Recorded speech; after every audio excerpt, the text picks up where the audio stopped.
It's not exactly classical, although I stuck it in this little classical section.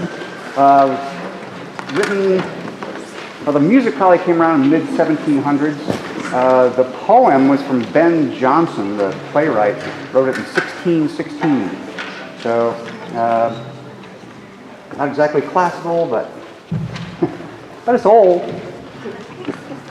David Bobrowitz did a really interesting rendition of it here.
Some modern harmony in there, a lot of different tone color kind of stuff.